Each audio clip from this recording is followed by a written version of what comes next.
Radio Maria. Radio Maria. Dans quelques instants. Dans quelques instants, le journal. Le journal.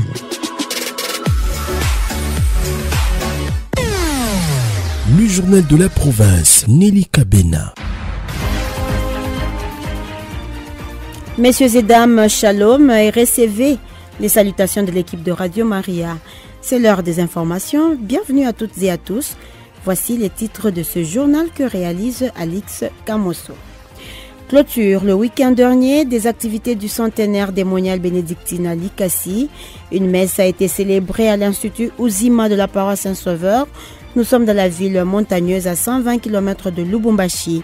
Signalant que ces activités du centenaire sont celles lancées à Lubumbashi au mois d'août dernier, à Kalubwe sur le thème « Rayonnement du charisme monastique hier et aujourd'hui, état de lieu 100 ans d'existence des moniales bénédictines de la Reine des Apôtres au Katanga ». Début ce lundi, à la paroisse Sainte-Élisabeth de Lubumbashi d'Oeneville, du Triduum de prière et d'enseignement dans le cadre des préparatifs de 25 ans d'existence de ce groupe du renouveau charismatique disciple d'Emmaüs. M. Gaëtan Kirika, responsable de ce groupe, répondra tout à l'heure à nos questions. Et puis, la solennité du Christ roi de l'univers est aussi un moment de rencontre festive du groupe Kiro, symbolisme du Christ roi dans l'église catholique. Nous serons à Kolwezi pour informer de ce mouvement qui a célébré le Christ roi sur fond d'engagement des jeunes Kiro à servir Dieu et la société. Mesdames, Messieurs, voilà tout pour les titres. Place à leur développement. Encore une fois, bonjour. Je le disais, les moniales bénédictines de la Reine des Apôtres, section de Likassi, ont clôturé ce week-end les activités de commémoration du centenaire de leur présence au Katanga. À l'occasion, une messe d'ouverture des activités jubilaires a été présidée par l'archevêque métropolitain de Lubumbashi, Monseigneur Fulgence Muteba Mugalu, devant une foule de chrétiens bénéficiaires des actions bénédictines au Katanga. Le rayonnement du charisme monastique est le thème central de cette année jubilaire. Retour sur ces activités avec Gaël Moubenga qui revient de Likassi. Les festivités marquant la clôture de l'année jubilaire du centenaire de la présence de moniales bénédictines de la Reine des Apôtres au Katanga ont été célébrées avec faste le samedi 19 novembre dernier dans la ville montagneuse de Likassi, au monastère de Saint-Sauveur. Au cours de cette journée festive, plusieurs invités, consacrés et laïcs, autorités politico-administratives, élèves, enseignants, ont pris part massivement à la célébration eucharistique présidée par Monseigneur Fulgence Muteba, archevêque métropolitain de Lubumbashi, vantant ainsi le mérite de celle qu'on appelle la fille aînée de l'archidiocèse de Lubumbashi, a dit le métropolitain de Lubumbashi, les invitant par la même occasion à porter très haut la flamme de l'Évangile dans l'esprit des Saint Benoît, patron de l'Europe. Peu après, s'en est suivi une série d'allocutions et témoignages au terme de ce premier centenaire, retraçant ainsi le parcours de la vie monastique en province. L'anniversaire que nous célébrons est un héritage commun que nous sommes appelés par la force des choses à laisser aux générations futures pour lequel nous pensons construire dans un avenir que nous espérons très proche, une université moderne pour parachever la formation intégrale de tout l'homme. À vous toutes, le heureuses novices et nos familles pourvoyeuses, nous voudrions commencer par vous adresser nos vives félicitations pour votre détermination et la motivation qui ont caractérisé votre appel dans la vie monastique avant de vous inviter à vous investir pour que ces vœux ardents ne puissent pas s'arrêter à la simple ambition. Aujourd'hui, implanté dans plusieurs contrées, notamment la Belgique, l'Angola, le Brésil, l'Amazonie, le Tchad et en République démocratique du Congo, respectivement à Kinshasa et au Katanga, la congrégation de moniales bénédictines de la Reine des Apôtres a pour charisme rayonner la vie monastique et témoigner de l'Évangile dans son milieu d'insertion.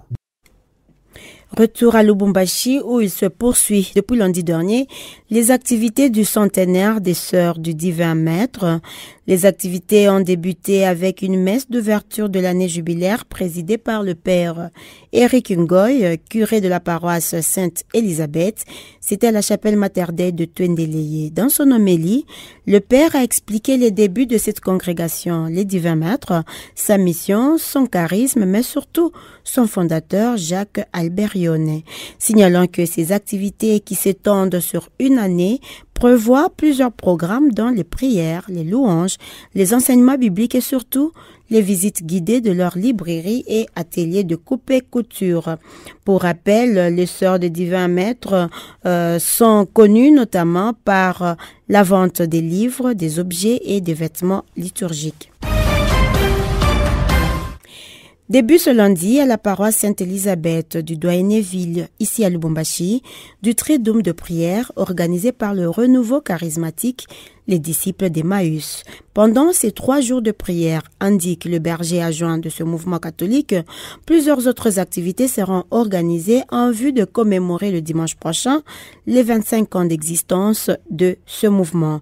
Gaëtan Kirika, le responsable de Miserka, les disciples d'Emmaüs, est notre invité. Dites-nous, Monsieur Gaëtan, que représentent alors ces 25 ans de dévotion? Les 25 ans d'existence de notre groupe de Emmaüs représentent vraiment la fidélité de Dieu pendant 25 ans. Ça représente une marche, un cheminement avec Dieu pendant 25 ans. Et il a été fidèle à son œuvre, fidèle au groupe, fidèle à sa parole pendant 25 ans. D'où le thème que nous avons choisi, de vivre, la consolidation de vivre ensemble dans la fidélité de Dieu par la grâce du Saint-Esprit. Et le groupe était jeune au début. On s'est vraiment débattu pour que le groupe d'abord trouve sa place au sein de la paroisse Sainte-Élisabeth. Heureusement, avec l'aide des curés et tous les curés qui sont succédés, ils m'ont témoigné de leur amour et de leur soutien. Et le groupe a trouvé sa place. Pendant les 25 ans, tout n'a pas été rose, bien sûr. Il y a eu des moments de trouble, des moments où le groupe a traversé des moments compliqués, surtout par rapport à la sensibilisation, parce que notre groupe est essentiellement jeune et la jeunesse est à l'œuvre dans le champ de Dieu. Le groupe a vraiment évolué et aujourd'hui nous pouvons témoigner de l'amour de Dieu dans notre groupe. Et quel est le charisme des disciples d'Emmaüs dans ce renouveau charismatique où vous êtes? Notre charisme, nous disons, c'est le premier charisme que nous avons, c'est le Saint. Nous avons la dévotion à l'Esprit Saint. Nous avons ce charisme de l'adoration. Ça, c'est une grâce que Dieu nous a faite. Nous découvrons plus les grâces de Dieu dans l'adoration et dans la louange. Bien sûr qu'il y a d'autres charismes dans la parole, l'enseignement, l'intercession, la prière, mais notamment nous mettons un point d'orgue sur l'adoration et la louange. Que seront les activités donc de ces 25 ans d'existence du groupe Renouveau charismatique à la paroisse Sainte-Élisabeth, à part le Triduum qui commence déjà? Évidemment, comme on l'avait souligné, nous commençons un Triduum aujourd'hui, mercredi, demain jeudi et vendredi, avec un programme bien établi, un programme qui sera accompagné par nos prêtres de la paroisse qui sont à l'enseignement. Et nous chutons le dimanche 27 par une célébration, par une réception. Nous allons nous rassembler en tant qu'enfants de Dieu, partager un repas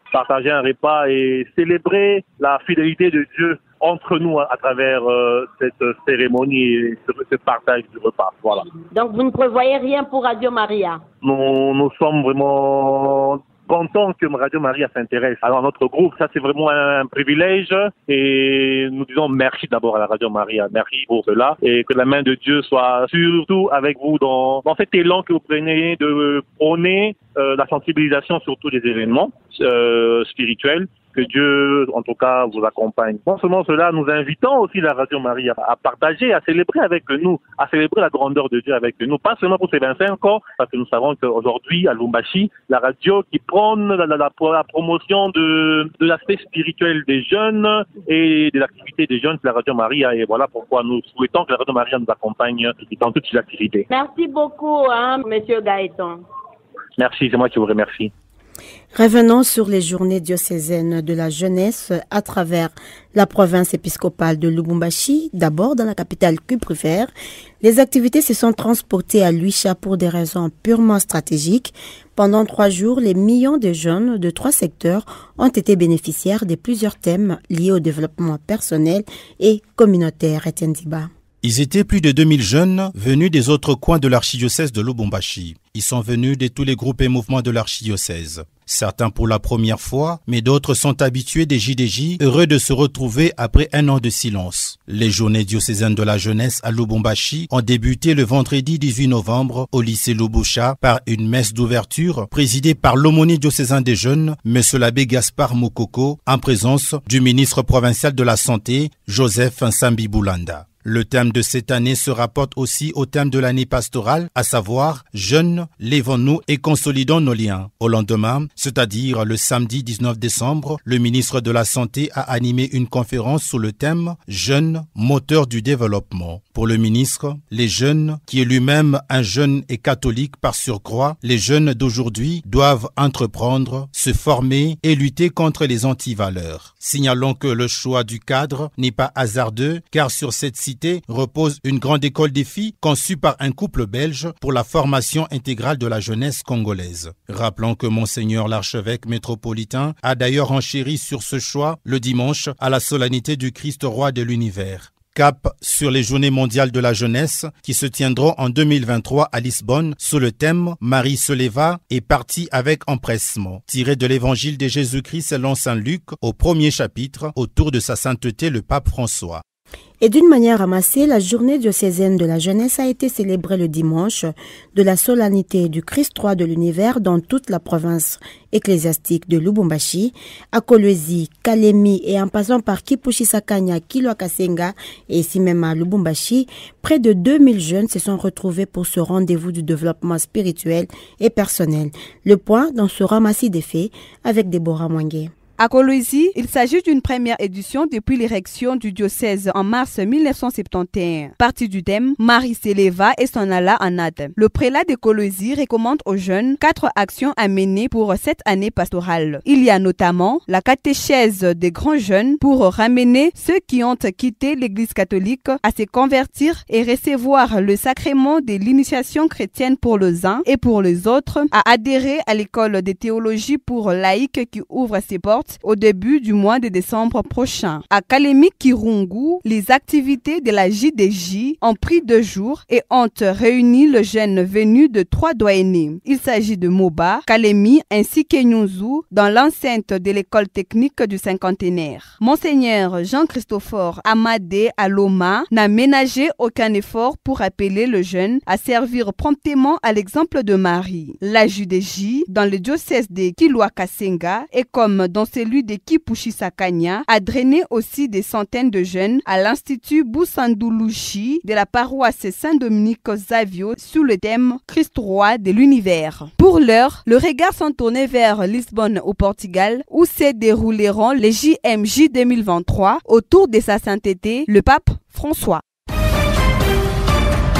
Nous poursuivons ce journal. La solennité du Christ roi est avant tout une fête pour les mouvements catholiques des Kiro, un symbolisme qui signifie Christus Rex, une occasion donnée aux 57 jeunes membres de ce mouvement issus des doyennés de Luilou et Kolwezi qui ont fait leurs promesses devant la multitude des jeunes et devant l'évêque du diocèse de Kolwezi, Monseigneur Richard Kazadi Kamba. C'était au domaine marial. Revenons sur ces moments avec vous, Gaël Moubenga, qui nous revient de Kolwezi. Vive le Christ! Ouais! Vive le Christ! Ouais! Vive le Christ! Ouais!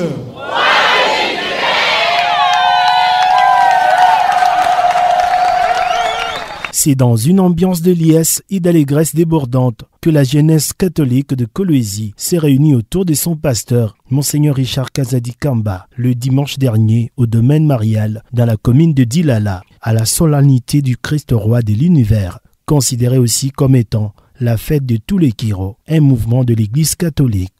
Au cours d'une célébration eucharistique, 57 jeunes Kiro du doyenné Luilo et Kolwezi ont eu l'honneur de faire leurs promesses devant la multitude des jeunes et devant l'autorité ecclésiastique. Au service du Christ et de notre pays, à nous sacré pour son service.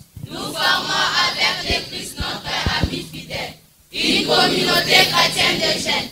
Notre joie est l'église du Seigneur. Notre croyance, la fidélité à sa volonté. Notre amitié, le témoignage de son amour. C'est ainsi que nous voulons grandir avec l'aide de la Vierge Marie. Par la prière, la communion et la confession. Pour rappel, le mouvement Kiro a été fondé en 1934 en Belgique par le révérend père Jos Clémence, puis diffusé en République démocratique du Congo par 2 missionnaires belges, dont le père Joseph Sterck, qui implanta le premier groupe au collège Saint-François des Salles, actuel collège Imara.